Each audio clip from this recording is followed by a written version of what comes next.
And then when you stack all those things up, whether it's 5 individual people or it's 5 agencies, so now you're spending 60, 70 to manage all those channels versus you go to one Allbound agency who's got it all figured out. You bundle those services and you work with experts. Those budgets, while they are outsized, all they really do is open the door for a company like that to bring on a premium agency like Understory. Brand is critical. And how funny is it that it's table stakes for AI to be mentioning you, for a robot to be mentioning you? So humans, as we've progressed into 2026, the key element of trust when you're looking at a business is listening to a robot, not even a human. Like at the end of the day, if you're not cleaning your reputation on Reddit, even a white hat way, then someone else is going to be damaging your reputation on Reddit.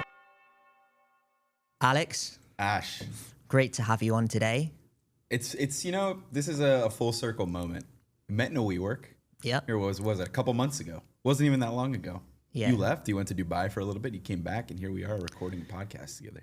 Yeah, I mean, definitely meeting you and a few of the other guys in the WeWork in Brickell opened my eyes a lot to how advanced now marketing for SaaS and software businesses is. Obviously, we have a few high-ticket software companies we do marketing for, but you're doing this on an entirely larger scale, and it's just great to see some of the stories that are coming out of that. Well, you know what? You've opened my eyes to a lot of stuff, too. We're working on slightly different things. Similar spheres that we play in, but we're doing different things, and you've really captured a lot of the market in a totally different way than we have. So, yeah, yeah, appreciate the words. But let's talk a bit about Understory. How did the story begin? I love the way you phrase that. Appreciate it. So yeah, we started. My best friend Ali actually started the company himself. So my title is co-founder because we co-founded what Understory is today. But the name Understory and the LLC was actually started under Ali. So Ali had the opportunity to go and do some freelance LinkedIn ads work. He's working as a LinkedIn ad strategist at a larger agency. Way too talented, to be honest, to be doing what he was doing. So he went and did his own thing. He did the whole digital nomad thing for a little while. Built an impressive little book of business by himself, considering it was just a one-man show. Did that, came to me, and he said, I want to scale this thing into a real business. So brought me on. I was doing it part-time for the first year. So technically we started working together, I think at the beginning of 2022, but then in 2023 is when we really took the plunge, and I came full time. We went full blown co-founder, split the thing evenly, and we built it into what it is today, added some more services. I came from a sales and consulting background. So for me, bringing on Outbound as a service was a no brainer. Met a guy on the golf course, shout out Stockton Huskinson, who was an SDR at Brex, told me about Clay. We got lost in the sauce for the next 4 months learning Clay. I became one of the first ever Clay experts. We got really big in that ecosystem, really built a brand and a presence in that ecosystem. Then we started offering more services. So we started offering go-to-market engineering, which is a term that Clay coined. And like I said, I was one of the first go-to-market engineers ever and one of the first ever Clay experts. We built a very substantial following around that, which then fed into our LinkedIn ad service. And then we started a Google ad service. Brought on Chris Chambers, who was our head of paid search, came from a different agency. And now we offer all of those. We still offer those 3 core services, so LinkedIn ads, Google ads, GTM engineering. But now we offer LinkedIn content as a service too, so thought leadership content for executives and founders. And we also offer RevOps as a service. So that's how it became what it is today, long story short. Well, thanks for the backstory. But the backstory on Understory, I like exactly. What you did there. But here's the thing, and this is probably like a contradiction in terms, because I know you love Allbound and you're one of the protagonists of Allbound. But if you had to pick one channel, which one would it be? LinkedIn, Google, or GTM engineering? It's a great question. I think GTM engineering isn't even a channel. It's more of a practice of what you can do. If I had to pick one channel for the rest of my life to be focused on in order to grow a company, it would probably be LinkedIn, because LinkedIn, you can run ads, you can do outbound, and you can build triggers with go-to-market engineering and signals that you can use for both of those core offerings that LinkedIn has. Right. And so you're using stuff like apps like Triggerify. You're using Triggerify to effectively feed into Clay, which then feeds into something else, which then feeds into Slack. So Triggerify is one of many. Triggerify is a great tool if you're looking to capture content engagement. So let's say you make a post on LinkedIn. Let's say you're my competitor, So let's say Ash makes a post on LinkedIn about go-to-market engineering, and Ash gets 800 reactions on that post, 150 comments, and Ash's following happens to be chief revenue officers, chief marketing officers, VPs of marketing, VPs of sales, people that I would love to sell Understory services to. I'm going to use Triggerify to go and capture the engagement from your post. So I can put in your post URL. I could also set it up in Clay to have a workflow where I'm basically capturing anything that's using specific keywords. So like I have a flow right now. It's actually our always on engine for outbound at Understory, but I track keywords like go-to-market engineering, LinkedIn ads, Google ads, Reddit ads, paid media, things like that. And then I run a whole filtration system basically where I'm waterfalling a ton of different enrichment that'll say, if this person is at a B2B SaaS company that's doing over $10 million in revenue, find their chief revenue officer, or if that is their chief revenue officer, add them to a campaign, find their email address, find their LinkedIn profile, write a personalized message based on the content they engaged with. And all I have to do is parse the JSON that comes through into Clay based on that Trigify enrichment that exists in Clay. So that's one way to do it. That's Trigify. There's a million other tools we're using, but yeah. I mean, let's talk about Clay for a sec, because I know they're so important even to your hiring strategy now and to your training strategy. And you've got to be on top of those things. But I spoke with an outbound agency the other day that said we don't even use Clay. We just download off ZoomInfo. What do you say to outbound companies like that? That's only using ZoomInfo? Well, ZoomInfo or Apollo and not using Clay. Is it even possible? Could you envision it, a world without Clay? I want to be careful with this one. I could envision a world without Clay. I could not envision a world without Clay where I'm using ZoomInfo and Apollo. Okay. ZoomInfo and Apollo, I think they're doing a good job catching up now to where Clay has taken the market and other tools have taken the market. In 2021, 2022, and even before that, Apollo and ZoomInfo were fantastic tools for databases, for sequencers, things like that. The game has totally changed. So to answer your question, could I envision a world without Clay? Yes, because of tools like Claude Code that have come out where we can build our own versions of it very fast. But Clay has taken the market into a different place where those tools never could have. And I think everyone's trying to adapt to what Clay has been able to give practitioners access to. Does that make sense? Yeah, it does. And you're just getting, a way of parsing everything and a way of filtering everything in a way that makes it easier for you to hit and target the people that you want, right? Yeah. Pretty much. What I would say is Clay functions as a central data orchestration platform to take data from anywhere in the world, any platform, your own custom scripts, custom scrapes, whatever you want to do. You push it into there, you filter it, and then you basically wire it to go wherever it needs to go. So if you want it to go to an email sequencer, a LinkedIn sequencer, a LinkedIn ad audience, a meta ad audience, you want to just pull that list and push it directly into your CRM like HubSpot or Salesforce, anything like that. Clay gives you the orchestration with one single point to do all of that. So Clay really did revolutionize the game. Do I think they're going to be on top forever? Time will tell, but they just received a $5 billion valuation, so they're doing something right. Yeah, they're doing something right. And just a quick pause. Jacqueline, when are the photos going to be taken? Throughout. Okay, cool. So they are automatically being taken, right? No. They're stills. Okay, they're going to be taken, right? Yeah. Okay, cool. Thanks. Cool. And on that point about $5 billion valuations, you're in a really unique position, Alex, because a lot of the time, even the agency owners that have the luxury of working with larger companies aren't necessarily working with larger companies that have raised ridiculous amounts of money. When you're working with a larger company that's raised ridiculous amounts of money, or even modest amounts of money, which in any other sector would be considered ridiculous amounts of money, you have leverage because you're being given budgets that are outsized. And the question that I have for you there is like, how are you using those budgets, and where are these companies getting their biggest bang for buck? So I think it's a two-part question because those budgets, while they are huge, they're you have a responsibility as the agency when someone gives you that budget to make sure you're using it efficiently. You're not just wasting money because they have it. That's an easy way to get fired as an agency. And when you're focused on retention as a core KPI, it's not a good way to think about it. So what I'll say is those budgets, while they are outsized, all they really do is open the door for a company like that to bring on a premium agency like Understory. It doesn't mean that we're going to go spend $500,000 a month out the door on LinkedIn ads and Google ads, right? What it really means is that we have the flexibility to test, and that those companies are going to start a conversation with an agency like us because we come to market at a very high price. With that said, a lot of companies can't afford us. So we do tend to index much higher with those companies that have raised a Series A, a Series B, a Series C, or something even larger like a Series D. That happens occasionally. But it doesn't necessarily mean that they're willing to spend a ridiculous amount of money out the door. It just means they're willing to entertain that conversation. But what I will say, what it does allow us to do is test at a much higher velocity than a lot of other companies that don't have budgets to play with like that. Right. And so you're charging a premium for actually doing a lot of work, which I've seen firsthand. Other companies will be like, well, that part we don't offer. That part's just done with you. That part's just coaching. And when we've had conversations behind the scenes out of the limelight, one of the things that I've been very surprised by is when I've asked you, do you guys do organic? Do you guys also do this paid channel? It's always yes, yes, yes. Seems like you really lean into the done for you aspect. It's not always yes, but it's become a lot of yes. And the reason for that is because these things scale with adjacencies. So think about it like this. A company comes to us. We were initially running LinkedIn ads, right? So we saw LinkedIn ads working. But what happens when you're serving LinkedIn ads and you're getting a ton of impressions or a ton of clicks from a certain company and nobody from that company is ever following up those leads?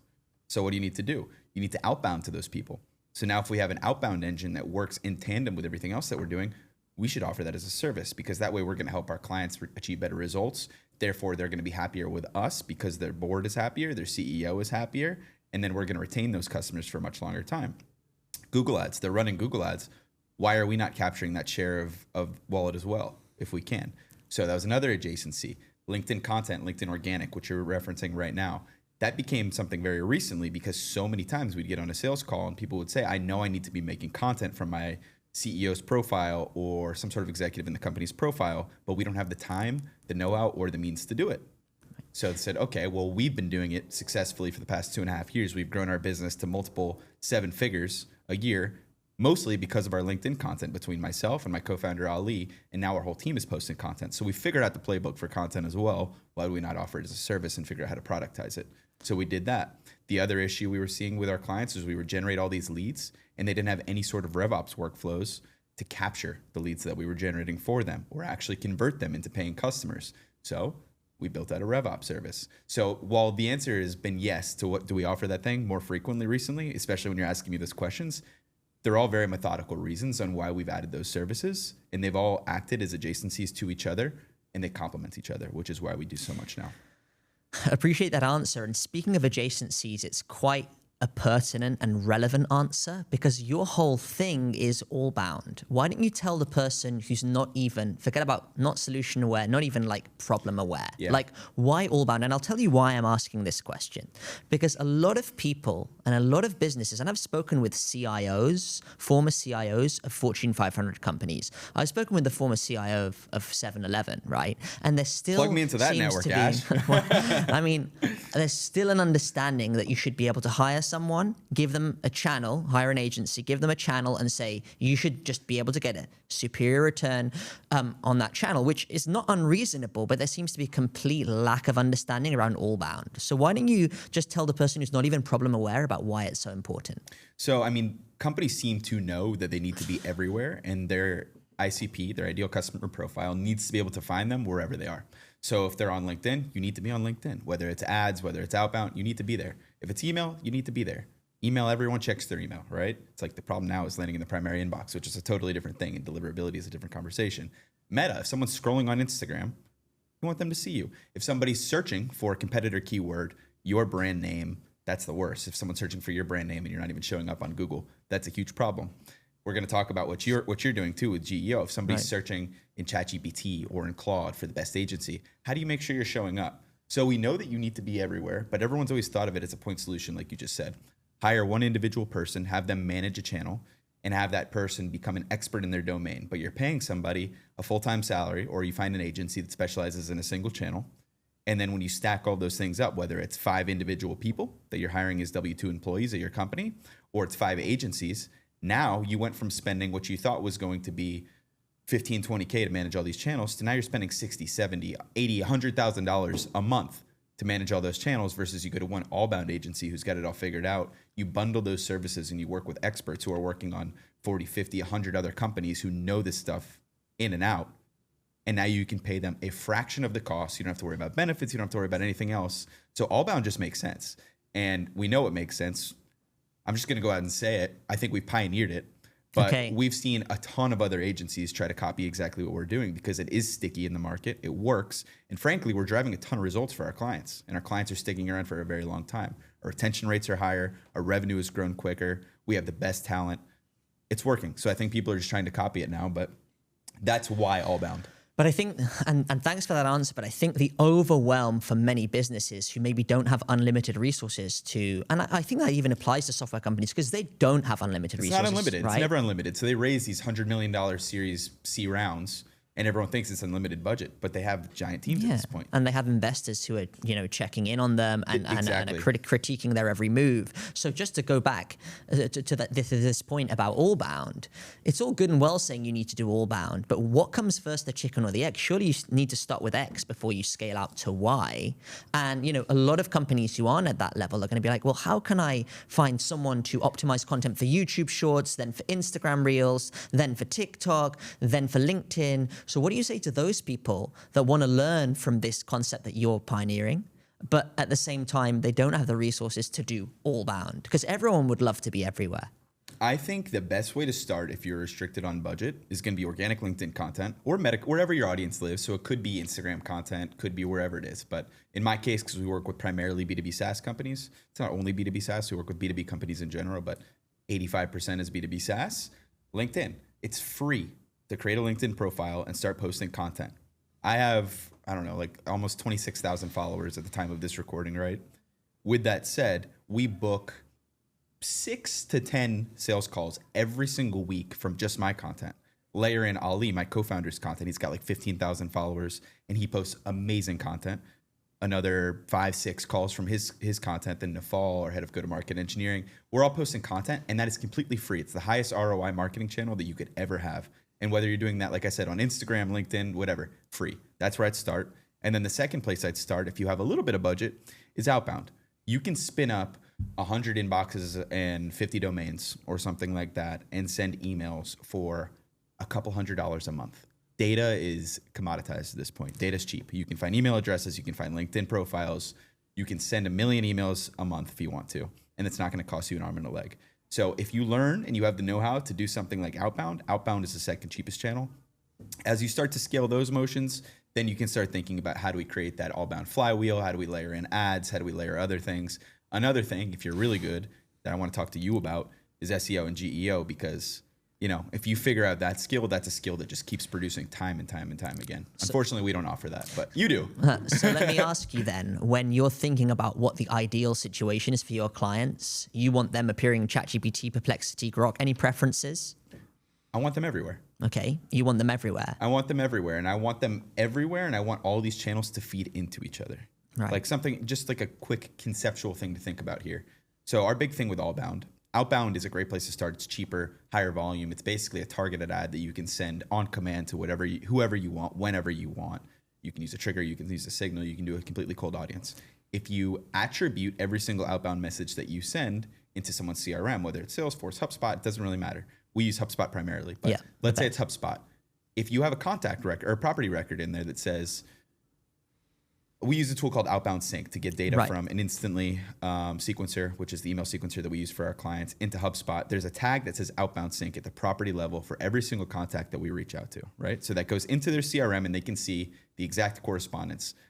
Alex sent Ash an email at 12:22 p.m. on Tuesday. Here's the actual email tagged Outbound Sync.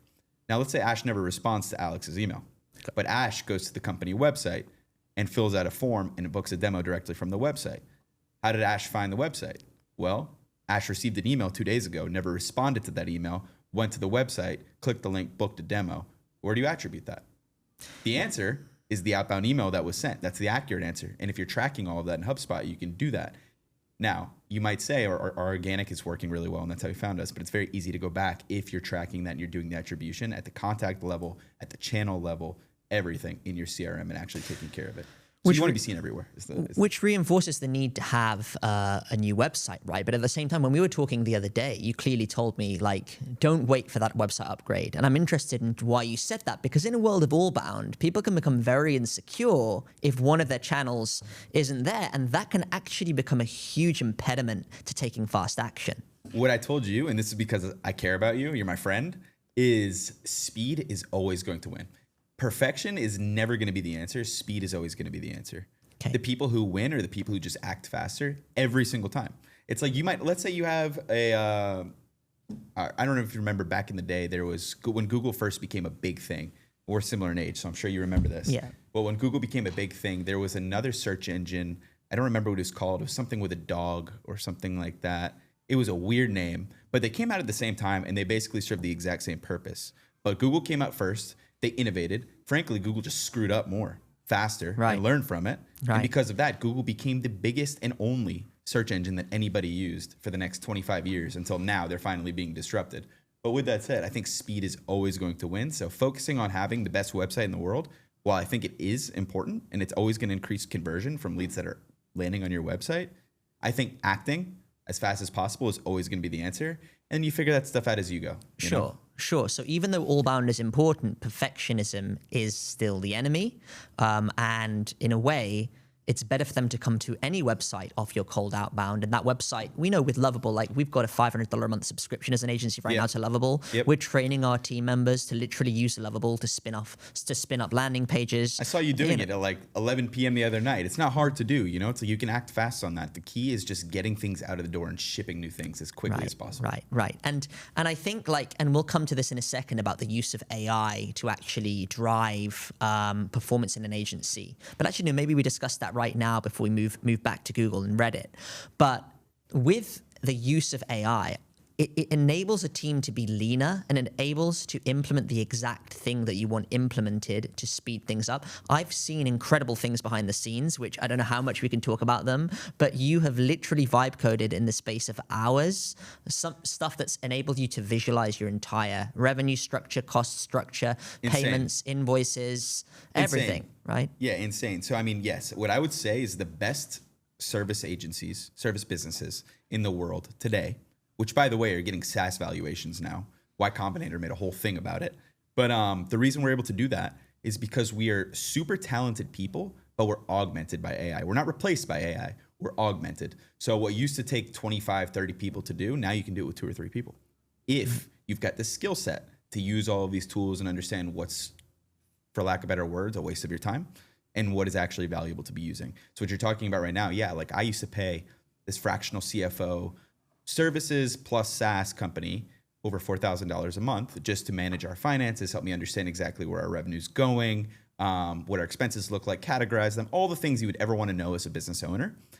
I, in 6 hours, 2 nights ago, built that entire thing, but 10 times better than anything I'd ever seen from them. That's completely personalized for our company, captures every little nuance, every little bit of context about our company. And it is now the Bible that Ali, my co-founder, and I are going to be using to track our finances, to remind overdue invoices. There's a 1-button thing that tells you exactly every single person who's overdue on their invoices. You click it, it automatically emails every single one of them. I was making a joke to you about this. It says, and if any of my clients are listening to this, secret's out. It says, this is an automated message from Understory agency. It's not automated. It's me clicking a button that reminds you every single time. But it's beautiful. And I built the whole thing in 6 hours. And it's something that I actually was spending $4,000 every single month on. And now it costs me pennies. Now, very interesting. And in the age of Allbound, it creates a huge pressure on the founder and on the company, on the growth team to be able to master a lot of different things. Totally. I saw that firsthand in the sense that, sales coaching says follow up with value-driven content 3, 4, 5 times. But once you've just had a sales call, then you've got another sales call, then you've got another sales call. How are you going to follow up with all these founders? Well, it turns out you've vibe coded something that enables you to follow up. You're so good at probing these questions. You're so good. Personalized way, right? You're so good. So yeah, I built another agent actually yesterday, but it's already in production today. That's what I'm talking about with speed. I built the agent. I started this at the end of my last call yesterday, which ended at 5:30 p.m. Eastern. By 11:30 p.m. Eastern the same day, I had a full-blown sales agent that allows me to do the work of probably, if I had to put a number on it, between 15 and 20 sales reps. Yeah. With 0 sales reps. We're doing multiple millions, and it's not 1 or 2, it's multiple millions of revenue every single year. We don't have a single salesperson. We've never had a single salesperson in the entire company. Yet all of our sales are run by humans. That human who gets on a call is either myself or my co-founder Ali. Every single activity after is completely handled automatically as of yesterday. We were already close to it, but yesterday, everything.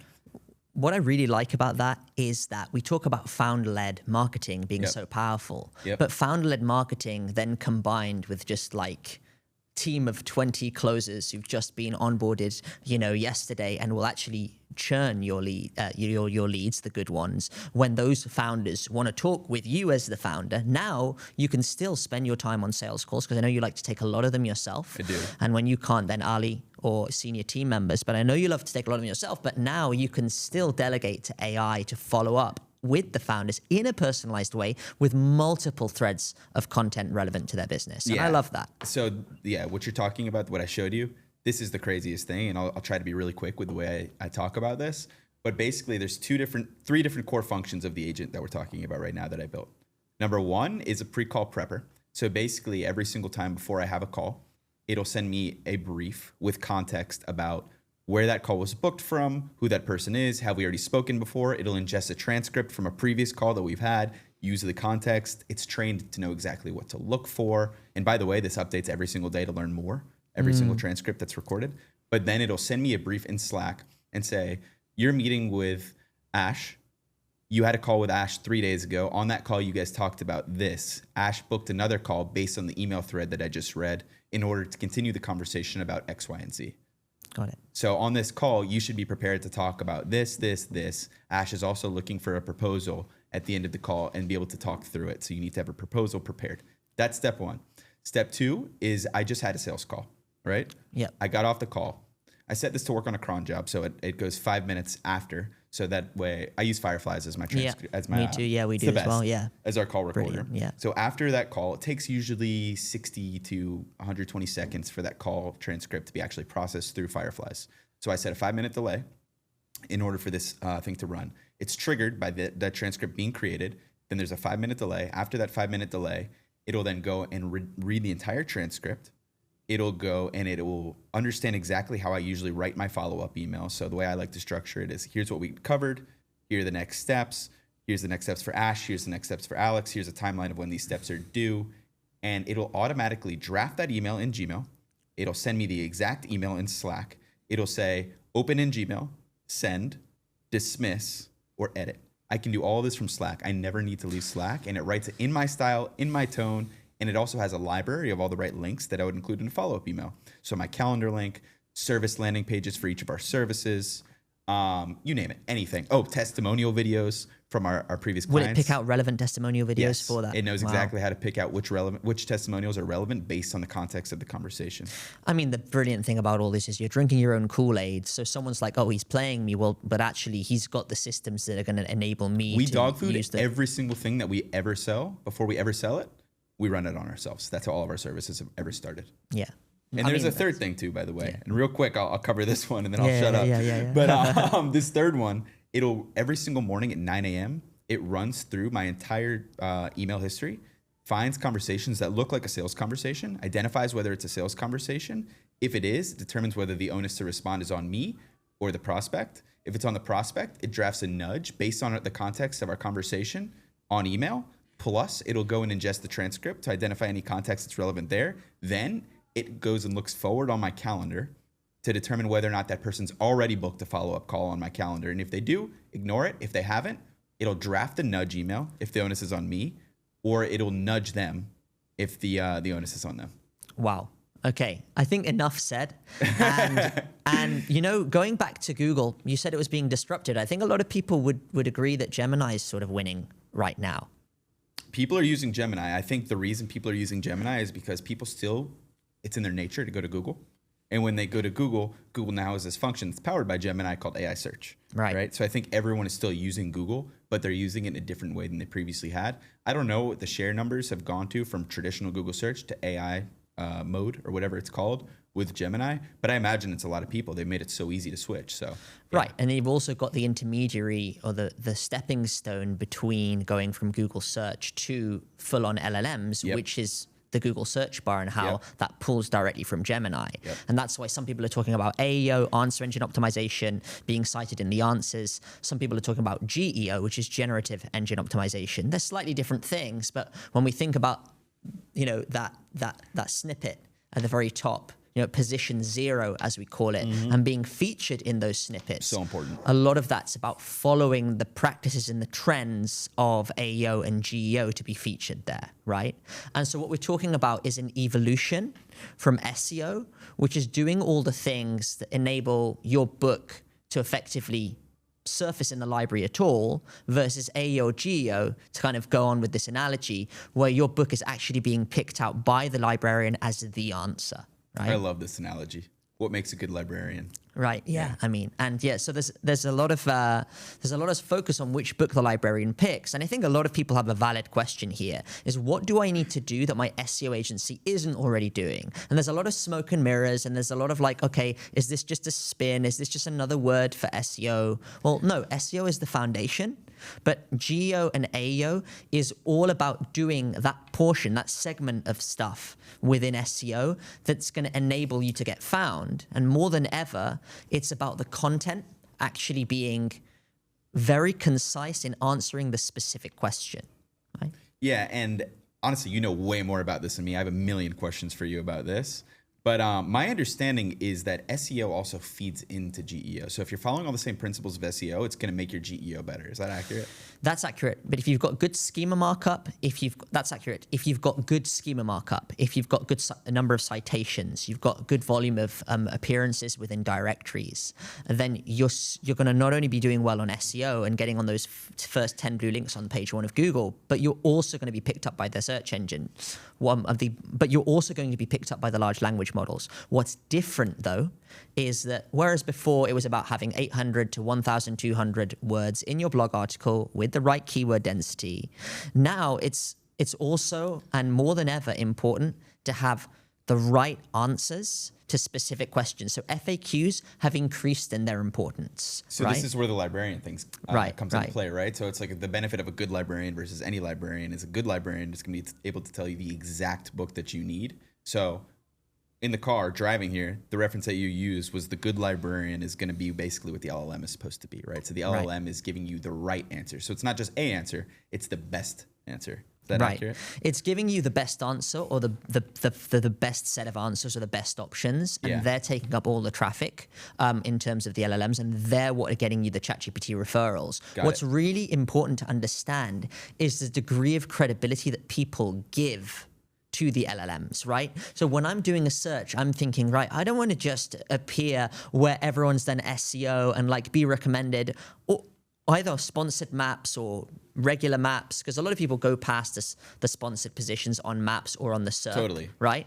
But then even when they're going on the SERP, anyone who's kind of got half an understanding of Google knows that, a lot of people have paid to do SEO. For that. So there's still a greater level of credibility associated with appearing in LLMs. What people don't understand yet is it's so easy, or it's so possible to influence what the LLMs think about your business. And if you don't understand that as a business, then someone's going to get there before you. And when they do, it'll be too late for you to catch up. You know what? You actually just opened my mind completely to something. So maybe I'm just an idiot when it comes to SEO and GEO. It's not something that we offer. Transparently, we've outsourced it forever for our own business. Right. But I do skip the sponsored searches. Anytime I search something in Google, I instantly skip the sponsored searches because that's something I know a lot about, Google Ads, right? Yeah. And I know that people are just paying to be in that position. Right. You could search Understory and one of our clients might, or our competitors might come up. Right. Hopefully not, but it's possible, right? So I know to skip through those. But I never thought about the fact that the top actual real searches that are coming up, it's just people doing really good SEO. Right. So they are doing good SEO, and a lot of people still trust the organic positions a lot more. But, more interested buyers will do a search onto the second page. What's important to understand in the age of speed, as you put it, is that everyone's time poor. Right. And they always feel their time poor. So now, how many times have I been looking even for something as simple as a barber? And I'm going and I'm then like, screw this. I'm not going to spend time looking through these options on Google Maps. And I asked ChatGPT, what's the best barber? And now ChatGPT might well be just picking up from the companies that will be picking up from the companies that have done the best AEO and GEO. And there is intersection there, but there's also a lot of differences. And if you're not amplifying your AEO and your GEO now, it's going to be harder to later. So now when people are just wondering, is SEO and GEO the same? If you know the differences and you can capitalize them, and if you can capitalize on them with the right GEO agency, think a bit like Allbound, right? We're doing SEO, AEO, and GEO as a cohesive thing. Then you have a huge advantage, right? Well, all right. So I had a question, to be honest with you, before we got in here, but I think you just kind of answered it. So my question for you was, is SEO dead? And has GEO just taken over completely? But my understanding, based on what you're telling me right now, is SEO is definitely not dead, but it feeds into GEO, and you need to be able to adapt for GEO. Well, let me put it this way for you. We just helped a SaaS company in the AI real estate space. When we started working with them, they were already doing 600K MRR, but they have just skyrocketed since then, right? Yeah. It's not bad at all. 23-year-old founder, bit of a baller, a future Steve Jobs. I think that's how he sees himself. He's very well put together. Do you see him that way? Well, I don't know. Perception is reality. Yeah, so that's all I'll say. That's true. So I think, and one of the things that's crucial about what we've done is we've 5x'd his organic traffic, right? By ranking him for all the AI real estate style terms related to AI photography for real estate and so on and so forth. We've absolutely helped him dominate some of those first 3 position, searches. Mm-hmm. But we've helped him get to the first 3 positions rather for those searches in those keyword categories. But in the process of doing that, and in the process of getting his organic traffic from 2,000 to 10,000 a month in the space of just 5 or 6 months, he's also now got 100 ChatGPT referrals almost in the month of February, nearing 100. Wow. We're around 75 to 80. And so what was he at before he started working with you? Oh, before he didn't have any referrals from ChatGPT, 0. And then we've gone to 50 in January to around 75. And what kind of business is this? Yeah, this is a SaaS for real estate that leverages AI to help them reduce the costs for real estate agencies in terms of producing content, right? Do you feel like the reason that's had such a massive uptick is because there's a high volume of searches in LLMs for software just like that? Or do you think this is applicable to any sub-industry or niche?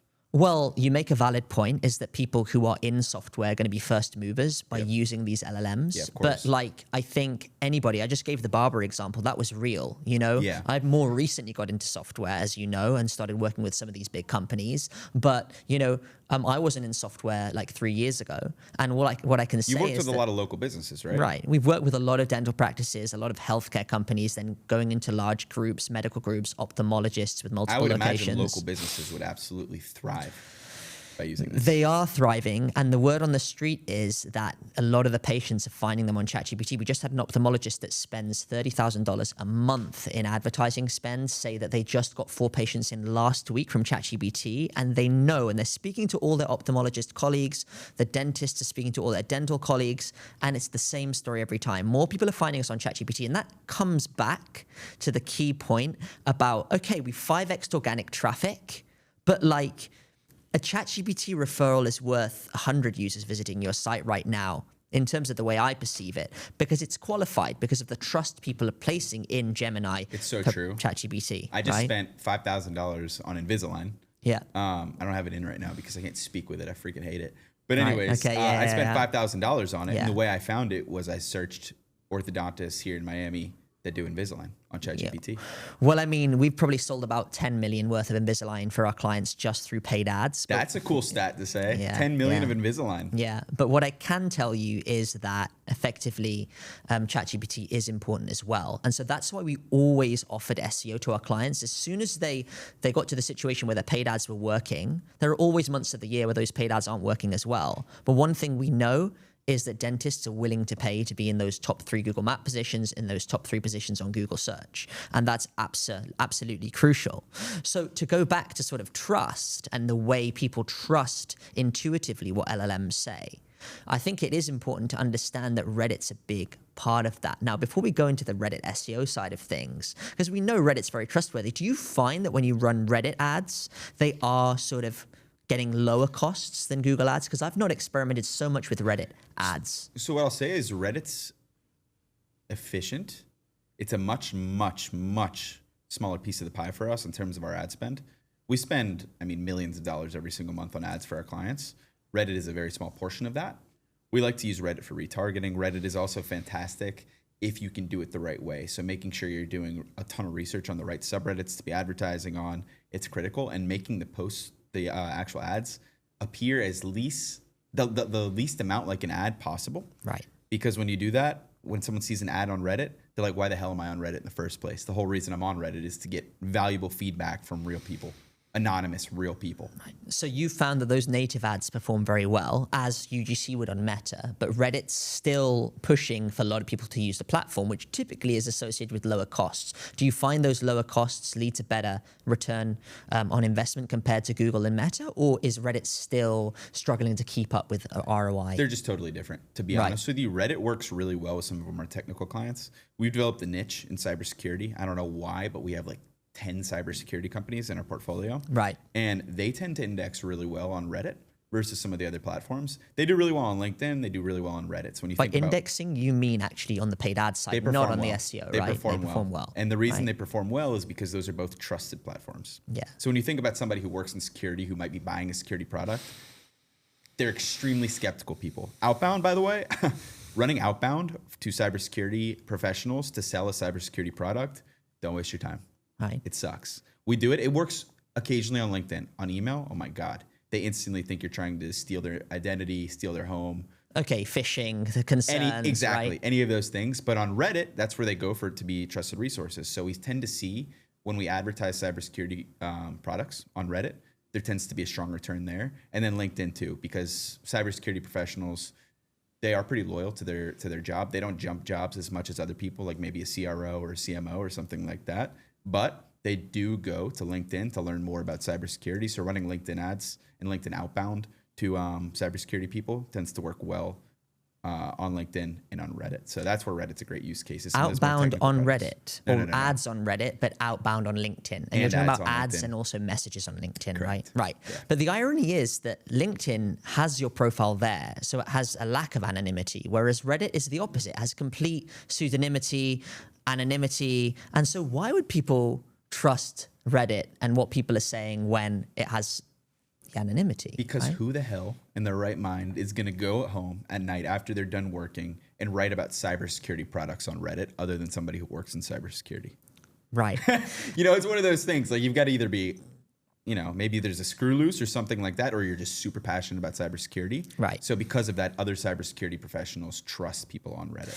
And that's very important. As you know, that was a bit of a rhetorical question because our agency's obviously been specializing a lot now in the Reddit SEO side of things. I don't know if you're aware, Alex, but Google and Reddit signed a huge deal worth about $60-70 million, where Google has the right now to train on Reddit content. I did not know that. Now, the actually interesting thing is that the reason that's so valuable to Google is because if Google were to train its LLMs on basically content of corporate websites, it would literally sound like a corporate robot. Yep. One of the reasons Google is able to effectively, and these other LLMs, one of the reasons that they sound more human is because they are training on Reddit content. Which is way more authentic, obviously. It's way more authentic because you have people and who unfiltered. who can give their real opinions on stuff, unfiltered, right?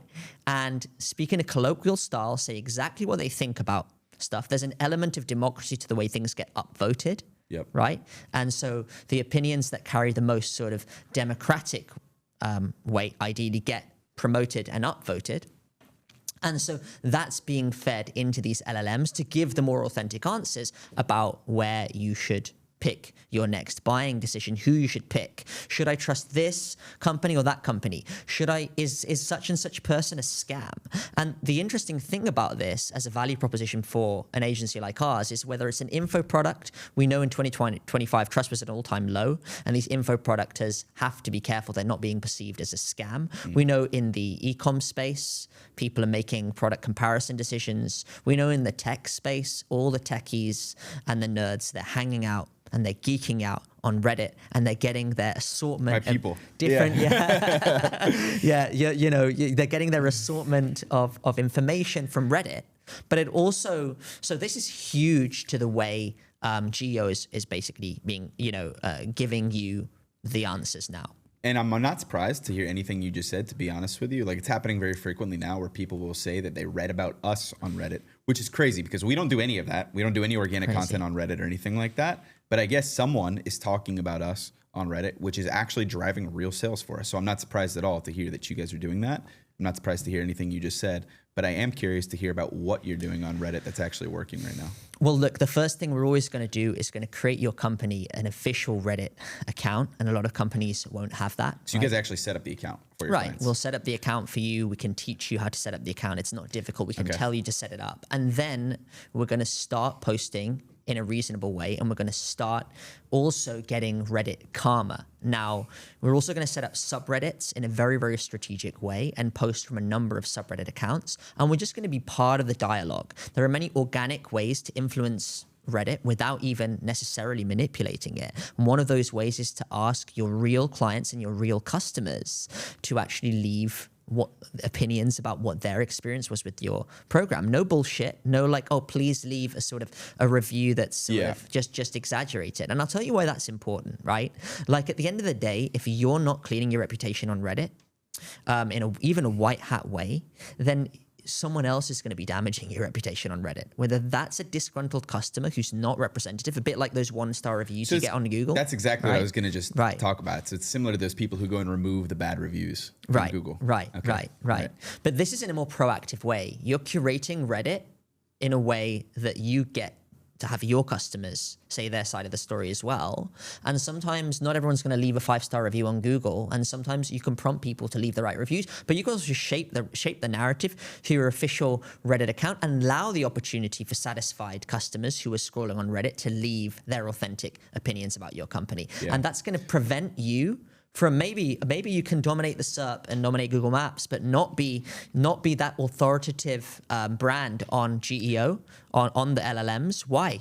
Because you haven't spent enough time curating your Reddit piece, curating your Reddit trustworthiness and credibility, and that's going to be your downfall. Because so we know, I'm fascinated by this, and as an agency owner, don't worry, I'm not going to start offering this as a service. But I'm very curious about the actual service offering. So how do you serve your clients? So my question is I know how the onboarding process as an agency when you start working with a new client is absolutely critical. If you screw that up, the whole engagement can be terrible. Plus, if you get off on the wrong foot with a client, all they do is think about the fact that you fucked up at the very beginning. So with that said, I'm curious, when you're onboarding a new client for this service, how do you learn enough about their company to be able to create that content on Reddit? Is there an interview? Is there a very detailed intake process? What does that look like? That's a very good question. And like, this is something that's very crucial to our onboarding.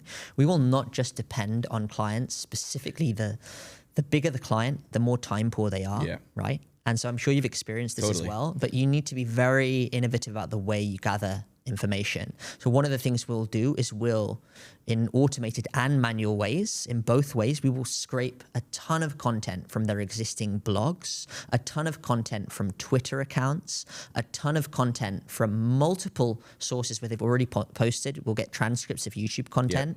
We'll do all of this in a very automated way. We'll feed it into our own LLMs and train our LLMs on that brand's authentic voice. What are you creating, Claude projects? Are you creating GitHub repos? What are you doing? We're creating Claude projects and ChatGPT custom GPTs. We're trying both. We know that Claude, Have you tried a GitHub repo yet? We haven't Claude yet. Code? We haven't yet. This is next for you. But we've just hired I appreciate that. We just hired our second software developer now as well. Cool. So we're expanding the software side of the team. And I know in our next conversation, we're going to talk a bit more about software as a whole, because I know you're coding a load of stuff on the software side for your business. But what I would say is that, that's very important to get the authentic brand voice and then translating that into Reddit content. To the extent that we've now had, like the level of Reddit work we've done now is to the extent where people are going from on ChatGPT being told that this brand is a scam or don't trust this brand to being like, this is a trustworthy brand, right?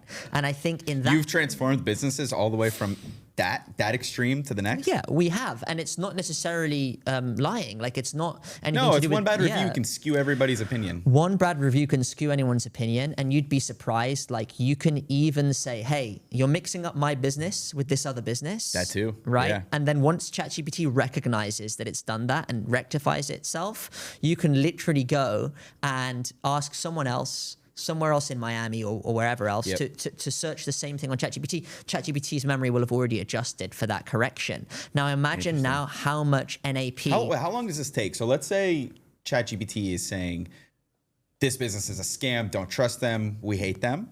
How long does it take for you to do the Reddit SEO or any other sort of GEO, SEO, to do those in order for it to actually transform that reputation from dog shit to something that you want? Good question. So let's say as a general rule, 3 to 6 months, Okay. but a lot of it depends on how much damage has already been done, because Totally. the more upvotes that comment's been received, the more karma it is in that whole makes perfect situation. sense. That makes And perfect what we sense. want to do is build a lot of good Reddit karma that allows us to sort of counteract that. Right? Yeah. Not necessarily by directly having that thread go down, because you can send, backlinks to that thread that's going to position that Reddit thread further down in the Google search. But more importantly, what we want to do is be preemptive, not just be reactive. And the way you can be preemptive is by building your own Reddit account, your own subreddit accounts, and building up that Reddit karma, right? Reddit farming, aura farming, whatever, karma farming, whatever you want to call it. And then as a result of that karma farming, you end up with a situation where you're able to push your narrative, which the LLMs are going to pick up. And I think that's crucial. And there's this window of opportunity now, Alex, that companies can start to adopt Reddit SEO and overall GEO. And if they're not taking advantage of that, other companies will. Yeah, or they could just get in touch with Pontifex. They could, and then we could introduce them to Understory. Yeah, exactly. But, yeah, No, that's very the cool. whole thing. Honestly, Yeah. this is all brand new to me, so I'm pretty fascinated to learn it from you. Like I said, don't worry, we're not going to start offering this as a service, but this is something that we're spending money on right now to try to do for Understory, and it is critical. And we already are seeing leads from it, so I know that people are searching on a regular basis on ChatGPT, on Claude. I mean, you and I both do it too. So I'm fascinated by this. Do you think Reddit is the number one source of truth for good GEO, or do you think directories index higher? I guess talk to me about that a little bit, because I'm genuinely very, very curious about this. Yeah. So, I mean, AI basically inherits a trust. So give me a second. I'm going to answer this question in a scripted way, so we'll cut it out. Did I ask it? Yeah, in a way no, that- it's a brilliant question. Okay. Yeah. So AI, so I think that's like a great question. What I would say is that AI inherits trust. So before it quotes you, because now the stakes are higher, right? If AI is quoting you and it constantly quotes the wrong things, people are going to move away from that LLM. So trust is key. And so before AI trusts you as an entity, it needs proof that you're credible and that you're real. Yep. And so absolutely, well said, directories and citations are crucial to that. Yeah. And volume, as always, is king, right? People are like, oh, these guys are so well branded, they must be a great SEO agency, until you find out you're paying 10K a month for 5 backlinks. No. You need a way of generating 200 citations, 200 directories, or thousands in a white hat way. And we do that, right, in Pontifex. That's the first thing. So we give value for money. But the important thing to understand is that, yes, in addition to all of that good stuff that was a traditional part of regular SEO, was a part of traditional SEO, Reddit is now huge. And these LLMs are pulling hearing that. insane amounts of information from Reddit. So just like with Allbound, Alex, yes, the answer to your question is Reddit is important, but doesn't mean those citations, those directories, those FAQs, and those blog articles aren't important. Right? Does that make sense? It makes perfect sense. The reason I asked that question, so actually on my podcast, we had this guy, Jesse Stein, who actually lives here. He lives in Key Biscayne, serial entrepreneur. I have no idea how much he's cumulatively sold his businesses for, but I would imagine it's in the hundreds, like mid-hundreds of millions of dollars. The guy has crushed it. And he does simple things. Like he owned boating.com, he owned sportsmemorabilia.com, I think maybe like running.com, like the most basic domains, because he got into it when he was younger, when this was new, when the internet was still in its infancy. He's in his 50s, this guy. Fascinating guy, mentor of mine. But he told me the way he scaled every single one of his businesses to the point of where they are today, and he's running another one called Hermetic right now. Really cool. But anyways, is through primarily getting listed all over directories. Right. He said that was what he did, in the early 2000s, in the mid 2010s, things like that for SEO. And he said with GEO, he's doing something similar. And he said with GEO, everyone's talking about Reddit, and they're saying Reddit is this massive component of GEO, which you're telling me is true. And he said the same thing, but he's also telling me, he said directories, I mean, we're putting this out into the world now. I probably shouldn't because he told me not to.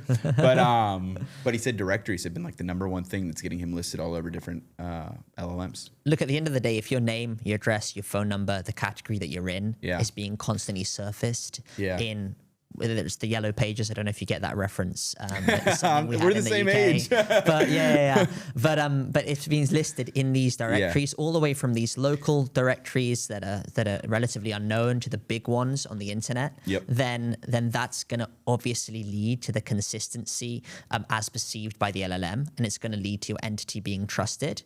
But it's really about the old and the new.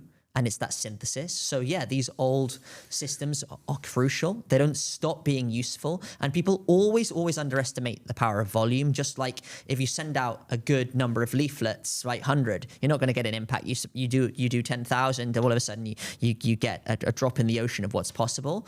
And it's the same with cold email. Well, it's the same with these SEO I love tactics, triggers and right? signals. I was thinking about cold email when you were saying that. I love triggers and signals, but at the end of the day, if your TAM is big enough, volume always helps. It always Volume, right? Volume aligned with also or in tandem with actual like signal based. Yeah, exactly. Quality signal-based and quantity. quality and quantity. Yeah. So like quality and quantity are both important, but I'd say a big takeaway from this podcast, which just needs to be emphasized in its own right, is that AI is the new gatekeeper, right? Like AI is the new gatekeeper. AI is the new gatekeeper. You need to qualify for the conversation in the first instance. So before the persuasion can happen, you need to be able to be pulled into those LLMs. And that means that your answers need to be concise. They need to not bullshit all this poetry and metaphors in these wishy-washy blogs. There's no longer room for those. And so when you are pulled in by AI, then it's also about to what extent are you pulled in a good way, not a bad way? To what extent have you controlled the brand narrative? And that's why brand is more important than ever. I Right. totally agree with you. I think a lot of the functionality that most businesses have at their fingertips is just table stakes. Brand is critical. And how funny is it? And I'm gonna get a little philosophical on you here. How funny is it that it's table stakes for AI to be mentioning you, for a robot to be mentioning you? So humans, as we've progressed into 2026, the key element of trust when you're looking at a business is listening to a robot, not even a human. So I think that's interesting. I don't want to get too philosophical on you, especially as somebody who talks to robots all day long. But yeah, I just think that's fascinating.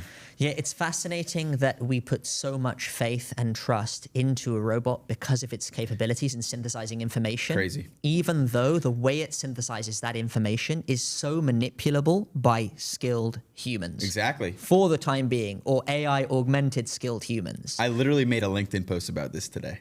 Well, I didn't, literally today. I didn't read it, so great minds think alike. We'll go read But it. listen, yeah, like I'm trying to think, is there anything else that we haven't touched on? No, I mean, we could probably spitball back and forth for the next 4 hours Yeah. if we had the time. But no, I mean, this is fascinating. Honestly, I love talking to you about this stuff because you play, while we're in a similar field and we both run service businesses that are helping grow other businesses, we do totally different things. What my skill set is totally different from your skill set. So they complement each other so well, and being able to understand what you're doing is very helpful for me because, believe it or not, even though I'm not going to offer that as a service, knowing the foundations of it and how it's actually working on the back end are going to help me refine my services for my clients. I think they're going to help you, and we're operating in echo chambers, right? Yep. And so we know that if you're running Reddit ads, then it's likely that companies that see your Reddit ads of your clients are also going to be in subreddits about that brand. Totally. And if the narrative is flawed on the organic side, then the Reddit ads are going to be perceived as a noise and as a nuisance. Whereas if the And just, not accurate. And if the ads rather are reinforcing an incredibly well curated or truthful Reddit organic story, then these guys are going to just become reinforced by that organic story, and they're going to become your number one fans. So I think, right now it's true that the voices that are loudest in Reddit are going to have influence over the LLMs, and it's not unreasonable to assume that these LLMs are going to become smarter, that Reddit's going to become smart to that and start implementing features to ensure that, you can't just send 10 upvotes through fake subreddits to your brand's image. There will be right? a security Reddit company, security Reddit SaaS, that comes out in the next 12 months. I can almost guarantee it. If it doesn't already exist. To it level might. the playing field, right? But Exactly. then there will still be many, many organic, legit ways to influence your Reddit footprint. There's always a way around it. People have been Yeah. saying cold email is dead for the last 20 years because of various different things. In 2026, Gemini announced spam filters for personal email addresses. We already found a way around it. We're always going to find a way around it. Not to mention that like there's still ways for you, if you have customers who are happy, even if you have unhappy customers, to influence the Reddit narrative in an organic way, even with these SaaS security Reddit companies that are going to come onto the map. But look, I think that Reddit is definitely a cool way to end the podcast. I think it's going to be very relevant, as are the old SEO techniques. On the Allbound side, I think it's been absolutely fascinating to get a glimpse into what you're doing on a daily basis for these powerhouses of companies. And I'm really excited for our next catch up to deep dive a bit further on the world of SaaS software and all things Allbound and GEO. Could be as early as tomorrow. We'll see. Yeah. No, Ash, thanks, man. This has been fun. Thanks, man. Appreciate it. Yeah.